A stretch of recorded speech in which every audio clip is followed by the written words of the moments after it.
இன்னைக்கு தாங்க காவேரி பொங்கி எழுந்து சிறப்பான சம்பவம் பண்ணியிருக்காங்க. விஜயோட பாட்டியையும், சித்தியையும் வசமா கேள்வி கேட்டுட்டாங்க. என்ன கேட்டாங்க அப்படின்னா, ஃபர்ஸ்ட்டு விஜய் கிட்ட நீங்க டைவர்ஸ்ல கையெழுத்து வாங்கிட்டு வாங்க.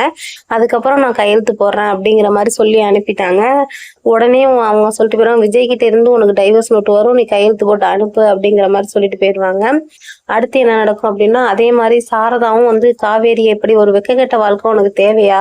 காசு பணத்த பார்த்தோனே நீ அப்படி போறியா? அப்படிங்கிற மாரி காவேரிய திட்டுவாங்க.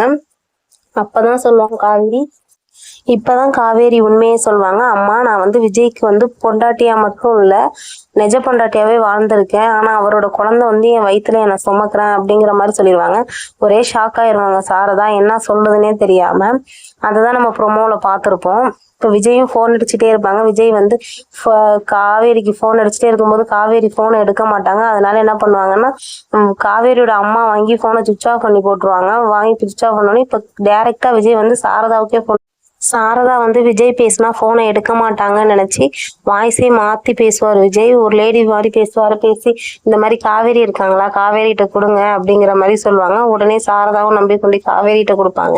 விஜய் என்ன கேட்பாருன்னா, என்ன வீட்டுக்கு வர்ற எண்ணத்துல இருக்கியா இல்லையா, இல்லை உங்க அம்மா பேச்சை கேட்டுட்டு ஏன் அங்கேயே இருக்கு அப்படிங்கிற மாதிரி கேட்பாங்க. இந்த ஃபோனை ஏன் சுவிச் ஆஃப் பண்ணி போட்டிருக்கேன், என்னாச்சு காவேரி உனக்கு அப்படிங்கிற விஜய் வந்து காவேரிகிட்ட கேட்பாங்க. இதுதான் நடந்தது.